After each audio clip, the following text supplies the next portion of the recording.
basic concept of chemistry. So in the previous lecture you all know that we have done the numericals regarding mole concept. हमने detail में मोल पढ़ लिया है. जितने भी formulas हैं वो सब आप सिस्टमैटिकली लिख के न्यूमेरिकल्स को खुद सॉल्व करने की कोशिश करेगा. And in today's lecture we are going to study about percentage composition, empirical formula and molecular formula. So let us start, students. Our first topic is percentage composition. इसका हिंदी होगा प्रतिशत संगठन. नाम से ही पता चल रहा है कि आपको परसेंटेज निकालना. So the definition for percentage composition will be percentage composition. It is the percentage of each element present in 100 gram of substance.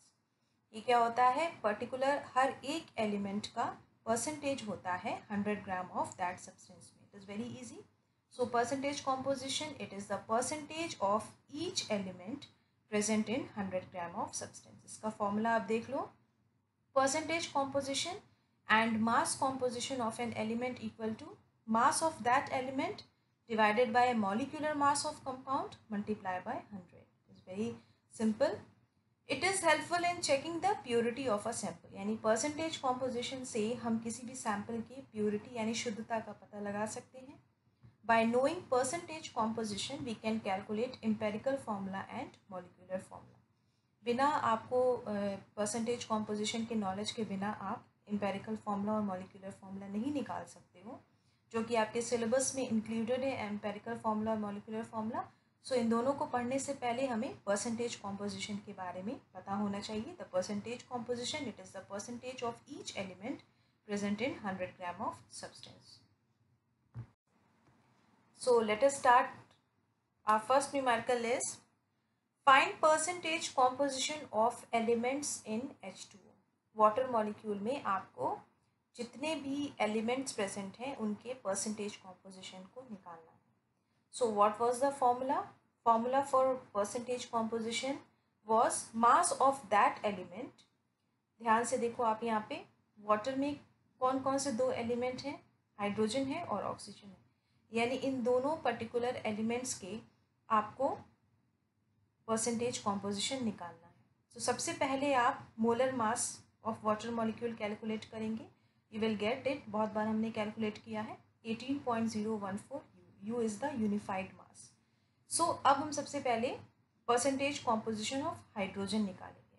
So our formula was mass of that element. जिस भी element का हम percentage composition निकाल रहे हैं उस particular element का mass divided by molecular mass of compound से हम परसेंटेज कॉम्पोजिशन निकाल रहे हैं. So in the formula of water you have got 2 elements of hydrogen. So percentage composition of 2 hydrogen will be, एक हाइड्रोजन का mass है 1.007. तो 2 हाइड्रोजन का मास हो जाएगा 2.014 और पूरा मॉलिक्यूलर मास. तो H2O का जो आपने मोलर मास या मॉलिक्यूलर मास निकाला था दैट वाज 18. हमने इसको 18 ले लिया. सो जब आप इसको सिंप्लीफाई करोगे multiply by 100 obviously because it is the percentage composition, you will get the answer 11.18%. यानी कि वाटर मॉलिक्यूल में हाइड्रोजन एलिमेंट का जो परसेंटेज कॉम्पोजिशन है that is 11.18. Then we will find out the percentage composition of oxygen. Okay, so water molecule में सिर्फ एक oxygen है. So you all know that particular oxygen element का जो मास होता है दैट इज़ 16 एंड पूरे कंपाउंड का जो मास है वाटर मॉलिक्यूल का that is 18. You will divide and multiply by 100. Percentage है तो आपको पता ही है मल्टीप्लाई बाय 100 करना होगा. सो you will get the answer composition of oxygen in the water molecule. So let us do one more numerical regarding percentage composition. Find percentage composition of elements in ethyl alcohol. C2H5OH is ethyl alcohol. तो सबसे पहले हम क्या करेंगे? Molar mass निकालेंगे. Molar mass के लिए आप देखो कार्बन के कितने एटम्स है? 2 हैं. हाइड्रोजन के 5 एटम्स हैं. ऑक्सीजन 1 है और एक हाइड्रोजन यहाँ अलग से है. तो आप टोटल हाइड्रोजन यहाँ पे 6 एटम्स दोगे. So molar mass of ethyl alcohol will be 2 into 12.01 because it is having 2 carbon. So 5 into 1.007, 5 hydrogen इसके लिए है और 16 हमने लिया किसके लिए? ऑक्सीजन के लिए. और एक हाइड्रोजन अकेला यहाँ पे OH के फॉर्म में है तो 1.007 ले लिया. क्लियर? तो जब आप इसको सिंप्लीफाई करोगे you will get the molar mass 46 ग्राम पर मोल। क्लियर? इथाइल अल्कोहल का मोलर मास होगा 46 ग्राम पर मोल। अब आपको पता करना है कि इथाइल अल्कोहल के मॉलिक्यूल में हर एक एलिमेंट का परसेंटेज कॉम्पोजिशन कितना है। तो ये कितने एलिमेंट से मिलके बना है? First is carbon, second is hydrogen and third is oxygen. So let us find out the percentage composition of carbon. Carbon के कितने एटम्स हैं इथाइल अल्कोहल में? 2।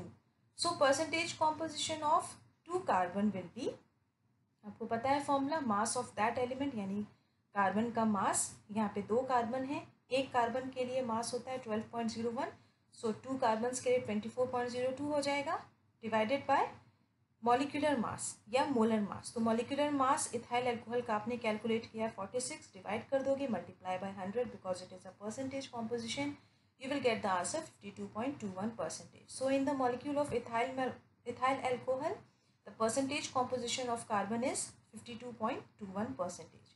Next is percentage composition of hydrogen atoms. So मैंने already बताया कि 5 hydrogen यहाँ पे हैं और OH के फॉर्म में 1 हाइड्रोजन यहाँ है, तो टोटल 6 हाइड्रोजन के एटम्स हैं इथाइल अल्कोहल के मॉलिक्यूल में. So you will find out the percentage composition of 6 hydrogen. Clear? So mass of that particular element, तो mass of one hydrogen is 1.007, तो 6 के लिए आपका हो जाएगा 6.04 डिवाइडेड बाय मॉलिक्यूलर मास या मोलर मास आपने ऑलरेडी कैलकुलेट किया 46 और परसेंटेज है तो मल्टीप्लाई बाय 100 करोगे, you will get the answer 13.13%. That means in the molecule of ethyl alcohol the percentage of hydrogen atoms will be 13.13%. So the last one is oxygen. You have to find out the percentage composition of oxygen in ethyl alcohol. तो कितने oxygen atoms हैं? सिर्फ एक है. So you know that mass of oxygen is 16 and the molecular mass or molar mass of that particular compound, that is ethyl alcohol, is 46. और percentage जब आप निकालोगे you will get the answer 34.7%. So let us move on further, students. These two topics are very important. Molecular formula, that is आणविक सूत्र, and empirical formula, that is मूलानुपाती सूत्र. So let us see first molecular formula. नाम से ही पता चल रहा है कि जो भी particular molecule है उसमें कितने atoms participate करेंगे, that will be molecular formula. So let us see the definition. A molecular formula of a compound may be defined a formula which gives actual number of atoms of various elements present in a molecule of a compound. Particular किसी भी molecule में, किसी भी compound में कितने actual number of atoms हैं या elements हैं उसको कौन बताता है? That tells molecular formula. आणविक सूत्र बताता है कि किसी भी मॉलिक्यूल में कितने एटम्स के एक्चुअल नंबर हैं या एलिमेंट्स के एक्चुअल नंबर हैं. So see the example C6H12O6, it is glucose. So it is having 6 atoms of carbon, 12 atoms of hydrogen and 6 atoms of oxygen. So molecule of glucose contains 6 carbon atoms, 12 hydrogen atoms and 6 oxygen atoms. So let us move on for the empirical formula. मूलानुपाती सूत्र क्या होता है? अब आप इसको देखिए, बहुत basic सा डिफरेंस है, आप इसको देख लीजिए. The empirical formula of a compound may be defined the formula which gives the simplest whole number ratio of atoms of various elements present in a molecule of the compound. Molecular formula क्या information दे रहा था कि किसी भी particular compound में atoms के actual number क्या है. एम्पेरिकल फॉर्मूला क्या इन्फॉर्मेशन दे रहा है? सिंपलेस्ट होल नंबर रेशियो दे रहा है कि किसी भी पर्टिकुलर कंपाउंड में या किसी भी पर्टिकुलर एलिमेंट में जो एटम्स जिस सिंपलेस्ट होल नंबर रेशियो में प्रेजेंट है, that tells the empirical formula. So let us C the example. Same is the example for glucose. The empirical formula for glucose will be CH2O. Okay? So अगर आप simplest whole number ratio देखो तो carbon का ratio क्या होगा? It will be 1. Hydrogen's ratio will be 2 and oxygen's ratio will be 1. You can see here C6H12O6. So the simplest whole number ratio between the molecules कौन बताता है? Empirical formula. So in glucose the ratio between carbon, hydrogen and oxygen, the simple whole number ratio is 1:2:1. So students, let us move further. आपने पढ़ लिया है molecular formula and empirical formula. So molecular formula क्या information देता है कि molecular formula actual number of atoms देता है इंफॉर्मेशन की पर्टिकुलर मॉलिक्यूल में कितने एक्चुअल नंबर ऑफ एटम्स या एलिमेंट्स हैं. क्लियर. और एम्पेरिकल फॉर्मूला क्या इंफॉर्मेशन देता है कि किसी भी पर्टिकुलर मॉलिक्यूल या कंपाउंड में वह सिंपलेस्ट होल नंबर रेशियो देता है एटम्स या एलिमेंट्स का. तो इस बात को आप ध्यान दीजिएगा. ये दो फॉर्मूलाज आपको याद होने चाहिए. These are very important. जब आप आगे चल के इसके न्यूमेरिकल्स लगाएंगे तो ये वहाँ पे बहुत फ्रूटफुल होगा. So molecular formula equal to n into empirical formula. So molecular formula का हिंदी है आपका आणविक सूत्र. क्लियर. और एम्पेरिकल फॉर्मूला का हिंदी है मूलानुपाती सूत्र. So first equation is molecular formula equal to n into empirical formula where n is integer. It can be 1, 2, 3 and so on. ये कोई भी फ्रैक्शनल नंबर नहीं हो सकता. Second, it is very important. आप यहीं से आप वैल्यू निकाल लो. फर्स्ट इक्वेशन से n की वैल्यू जब निकालोगे तो that will be molecular mass upon empirical formula mass. So these two formulas are very important.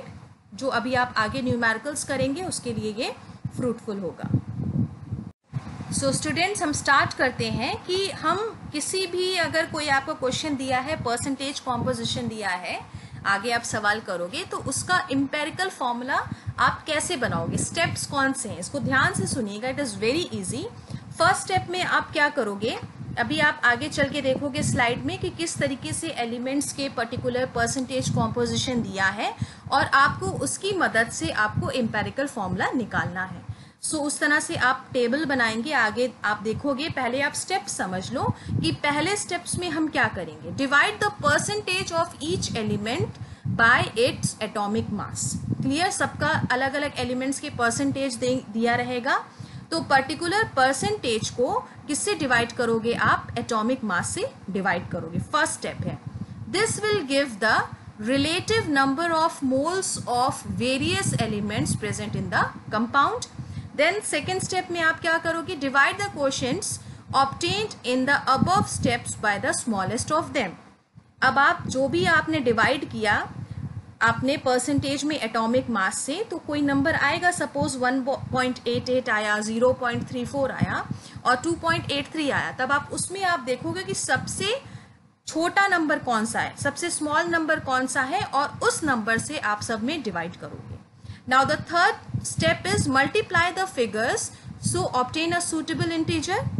And the fourth, the final step will be finally write down the symbols of various elements present side by side and put the above numbers as subscripts to lower right hand side corner of each element. ये सारे steps आपको जब भी मैं आगे numerical लगवाऊंगी तो बहुत ज़्यादा आपको आसानी से समझ में आ जाएगा. तो आप नेक्स्ट स्लाइड में जब आप इसके न्यूमेरिकल्स करेंगे तो हम देखेंगे स्टेप्स को फॉलो करते हुए किस तरह से न्यूमेरिकल सॉल्व करना है. Now students, move on further. Let us see the steps for writing molecular formula. जब अभी आप आगे जब न्यूमेरिकल्स करोगे, it is very simple. तब आपको ये समझ में आएगा कि किस तरीके से आपको एम्पेरिकल फॉर्मूला निकालना है. It is very simple. तो एम्पेरिकल फॉर्मूला निकालने के लिए बस आप फिर से एक रिवीजन ले लो, क्विक रिवीजन, कि आपको पर्टिकुलर एलिमेंट्स दिए रहेंगे और एलिमेंट्स के परसेंटेज दिए रहेंगे. तो फर्स्ट स्टेप में आपको रिलेटिव नंबर ऑफ मोल्स निकालना होगा. तो रिलेटिव नंबर ऑफ मोल्स आप कैसे निकालोगे? जो भी पर्टिकुलर एलिमेंट का जो परसेंटेज दिया है उसमें आप एटॉमिक मास से डिवाइड करोगे. ओके. तो एटॉमिक मास से जब आप डिवाइड करोगे you will gate relative number of moles. अब रिलेटिव नंबर ऑफ मोल्स आपकी जो भी वैल्यू आ रही है आप उसमें देखोगे कि सबसे छोटा नंबर कौन सा है. नेक्स्ट स्टेप में जब आप सिंपल रेशियो निकालोगे तो जो भी आपका रिलेटिव नंबर ऑफ मोल्स आया उसमें स्मॉलेस्ट नंबर से डिवाइड कर देंगे तो आपको होल नंबर रेशियो मिल जाएगा. सो इस तरीके से आपने एम्पेरिकल फॉर्मूला निकाल लिया. It is very simple. आगे के स्लाइड में जब आप न्यूमेरिकल सॉल्व करोगे so it will be very clear to you. So अभी आप क्या देखो कि आप एम्पेरिकल फॉर्मूला की मदद से मॉलिक्यूलर फॉर्मूला कैसे निकालोगे. सो फर्स्ट स्टेप है कि आपने एम्पेरिकल फॉर्मूला जो स्टेप्स मैंने बताया उससे आपने कैलकुलेट कर लिया. Okay, then you have to find out the empirical formula mass. Empirical formula mass आप कैसे निकालोगे? सपोज आपने सॉल्व किया और आपका एम्पेरिकल फॉर्मूला आया CH2O. ओके, तो empirical formula mass how you are going to calculate? आप कार्बन के, हाइड्रोजन के और ऑक्सीजन के एटम्स के जो मास होते हैं उसको आप ऐड कर दोगे. So you will get the empirical formula mass. Then next step में आपने ये पढ़ा है जो फॉर्मूला कि N इक्वल टू, आपने पढ़ा है कि molecular mass divided by empirical formula mass. आपने ये पढ़ा है आगे के स्लाइड में कि value of N where N is the integer आप कैसे निकालोगे? N equal to molecular mass यानी आणविक द्रव्यमान divided by empirical formula mass. So you will divide the molecular mass by empirical formula mass and find out the value of N. आपने निकाल लिया. Next step में क्या करोगे? Multiply the empirical formula with N so as to find out the molecular formula of the compound. आपने formula पढ़ा था कि molecular formula equal to N into empirical formula. पहले आपने वैल्यू ऑफ N निकाली. कैसे निकाली? मॉलिक्यूलर मास में आपने एम्पेरिकल फॉर्मूला मास से डिवाइड कर दिया, वहां से आपने वैल्यू ऑफ N निकाली. अब जब आप फाइनली मॉलिक्यूलर फॉर्मूला निकालोगे तो आप मॉलिक्यूलर फॉर्मूला को निकालने के लिए कौन सा फॉर्मूला यूज करोगे? N into empirical formula. तो इस तरीके से आप मॉलिक्यूलर फॉर्मूला निकाल सकते हैं. So students, let us do some numericals. आज मैंने 3 न्यूमेरिकल्स लिए हैं. It is very simple. अब आप देखो जो भी मैंने स्टेप्स बताए हैं अब आपको यहाँ पे उसको फॉलो करना है. So question number 1 is a substance on analysis of the following percentage composition gives sodium equal to, ये particular elements के percentage दिए हुए हैं. Sodium 43.4%, carbon equal to 11.3%, oxygen equal to 45.3%. तो आपको इस क्वेश्चन में क्या पूछा है? एम्पेरिकल फॉर्मूला, मूलानुपाती सूत्र आपको निकालना है. तब आप इस तरह से देख लो, यही चीज मैं बता रही थी. अब आपको बिल्कुल क्लियर हो जाएगा बच्चों. देखिए आपको इस तरीके से टेबल बनाना है. एक में आप लिखोगे, एक कॉलम में लिखोगे एलिमेंट, फिर एक इसमें आप परसेंटेज लिखोगे, then you will write atomic mass, then relative number of moles, then simple ratio and whole number ratio. तो सबसे पहले जो भी जितने एलिमेंट्स दिए हैं आप उनके नाम लिख लो. सोडियम, कार्बन और ऑक्सीजन आपने एलिमेंट्स के नाम लिख दिए. जो भी इनके परसेंटेज कॉम्पोजिशन दिया है आप सच एज इट इज वैसे ही उतार दोगे. सोडियम के लिए 43.4%, carbon is 11.3% and oxygen is 45.3%. Then the third will be atomic mass. Third में आप क्या लिखोगे? एटॉमिक मास भी आपको दिया रहेगा. So you will write the atomic mass है. Sodium has got the atomic mass 23, carbon has got 12 and oxygen is having 16 atomic mass. So next step is जो मैं आपको पहले बता रही थी, relative number of moles. How you are going to find out the relative number of moles?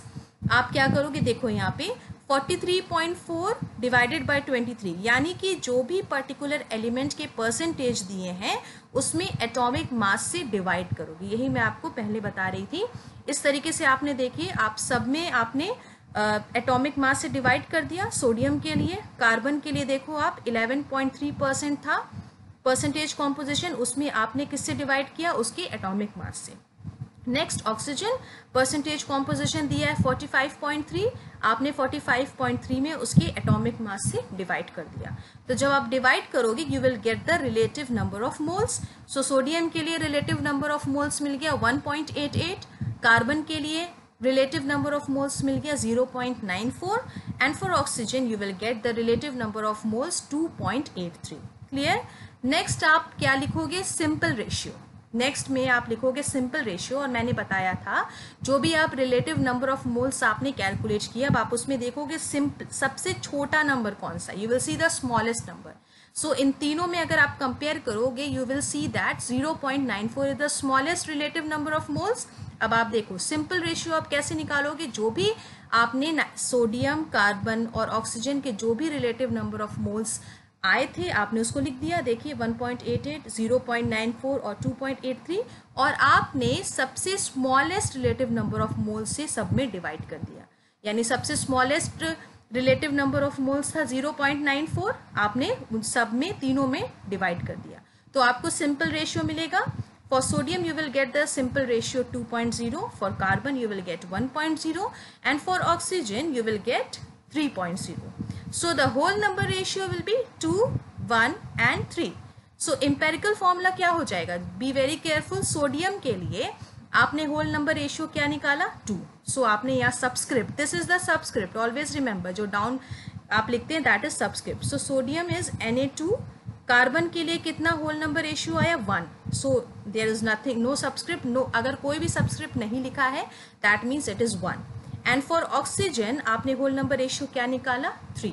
So you will get the empirical formula Na2CO3, that is sodium carbonate.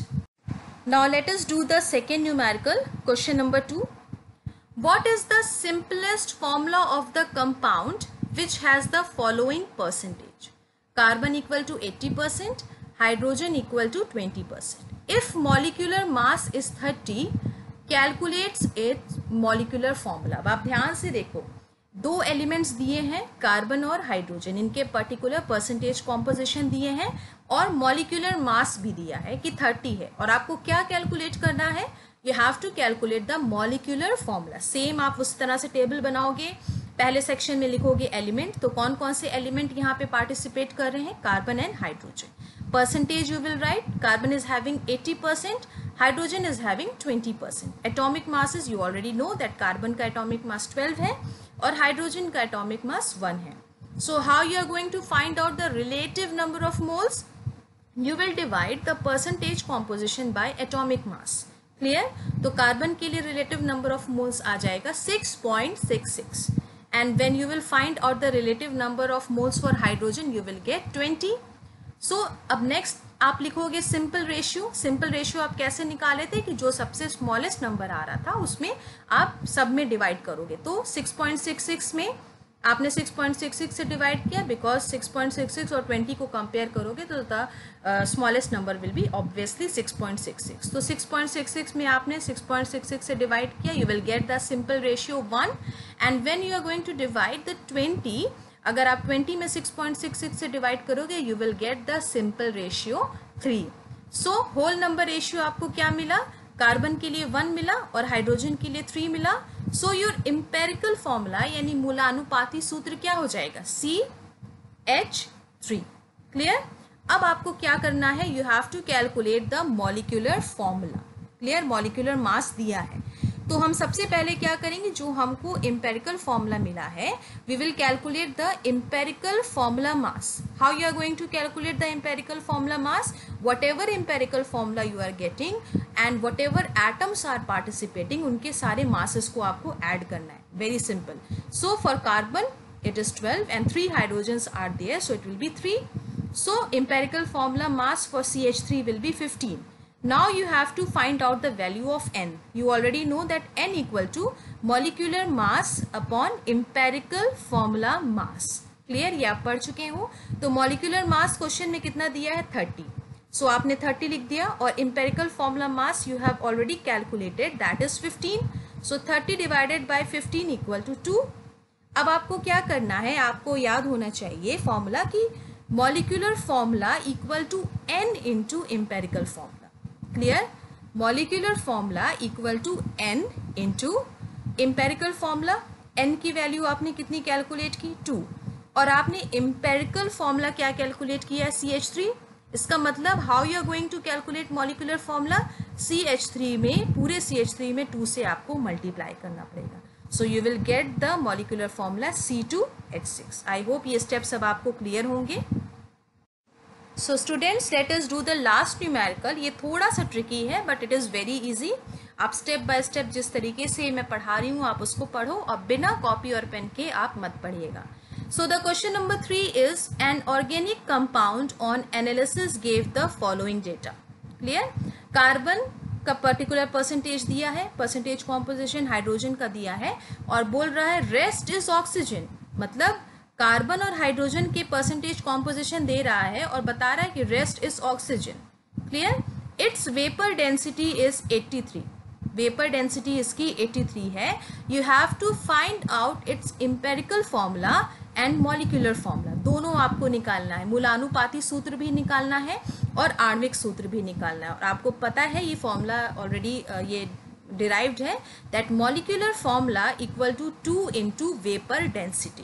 Clear? जितने भी Hindi medium के स्टूडेंट्स हैं बच्चों, मैंने already separate PDF दिया है, जितने भी स्लाइड्स हैं, क्वेश्चंस हैं, सिंपल है। आप इंग्लिश पे भी कमांड रखो, हिंदी पे भी कमांड रखो, मैंने वहाँ पे PDF में इन सब का ट्रांसलेट करके आपको दिया है, तो आप वहाँ से आप देख सकते हो। बट मेरी फिर से मेरे आपसे रिक्वेस्ट है कि आप इंग्लिश के टर्म्स को भी बहुत अच्छे से समझिए। सो यहाँ पे आप सबसे पहले ये आपको निकालना है कि कार्बन का परसेंटेज कॉम्पोजिशन दिया है, हाइड्रोजन का भी दिया है और ऑक्सीजन दे दिया है कि rest is oxygen. So first step is that you have to find out the percentage composition of oxygen. Okay, so oxygen का परसेंटेज कॉम्पोजिशन कैसे निकालोगे? कार्बन और हाइड्रोजन दोनों के परसेंटेज को आप ऐड कर दो and then you will subtract with 100.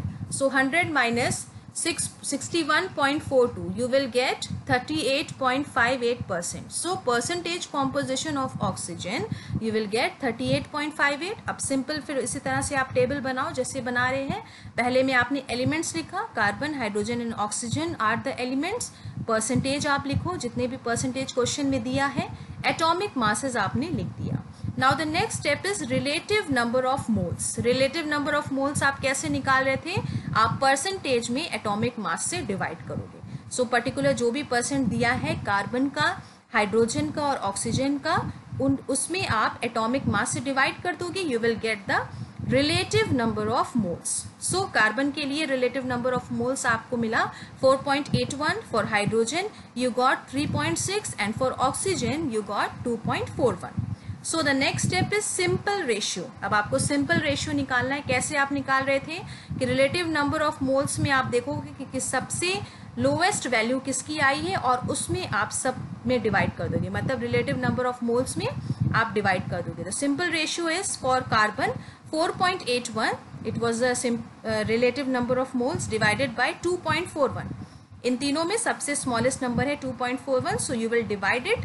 Second, for hydrogen you can see 3.6 divided by 2.41, and the last is for oxygen 2.41 divided by 2.41. So simple ratio आपको निकालना है। जब आप सॉल्व करोगे ये फर्स्ट वाला कार्बन के लिए, you will get 1.99. So आप उसको राउंड ऑफ कर दो 2. Then for hydrogen you will get 1.49. Now listen very carefully. अगर आप 1.49 को राउंड ऑफ करो तो 1.5 आएगा, but it is not a whole number. Whole number नहीं है, फ्रैक्शनल है। तो इसको आपको होल नंबर बनाने के लिए मल्टीप्लाई बाय 2 करना पड़ेगा। Means 1.5 multiply by 2। अगर आपने एक में वैल्यू में मल्टीप्लाई बाय 2 किया है तो आपको सब में मल्टीप्लाई बाय 2 करना पड़ेगा। So you can see for carbon the whole number ratio will be 2 into 2 equal to 4, and for making this fractional number into whole number आपने 1.5 में 2 से मल्टीप्लाई कर दिया तो 3 मिलेगा। The nearest the whole number you will get. So you for hydrogen whole number ratio आपको मिला 3, and for oxygen इसमें भी आप मल्टीप्लाई बाय 2 करेंगे, it will 2. So you got the whole number ratio for carbon is 4, for hydrogen is 3, and for oxygen it is 2. So finally you have to find out the empirical formula as well as molecular formula. So empirical formula will be C4H3O2. Clear? Empirical formula आपको पता चल गया. Now you have to calculate the empirical formula mass. How you are going to calculate empirical formula mass? जितने भी atoms इसमें participate कर रहे हैं empirical formula में, उनके masses को आपने add कर दिया. So 4 carbon is there. So एक carbon atom का mass आपको पता है 12 होता है. So it will be 48. 3 hydrogen atoms are there, so it will be 3. And for 1 oxygen atom, its mass is 16. For 2, it will be 32. So when you will solve it, you will get empirical formula mass equal to 83. Now you already know that molecular mass equal to 2 into vapor density. Molecular mass जो होता है वो आपका दिया था कि 2 into vapor density होता है, और vapor density आपके क्वेश्चन में दिया था कितना है? 83 है. So 2 into 83 you will get 166. So molecular mass हो जाएगा 166. फिर आप क्या करोगे? n की वैल्यू निकालो. n की वैल्यू निकालने के लिए molecular mass divided by empirical formula mass. आपने निकाला तो आपको कितना आएगा, ये 2 आएगा। So molecular formula will be n into empirical formula. So ये जो आपने एम्पेरिकल फॉर्मूला निकाला है उसमें सारे जितने भी एटम्स हैं उसमें आपको 2 से मल्टीप्लाई करना पड़ेगा। So you will gate 4 into 2 that is C8, 3 into 2 you will get H6, 2 into 2 you will get O4. So like this students, you can easily solve empirical formula, molecular formulas.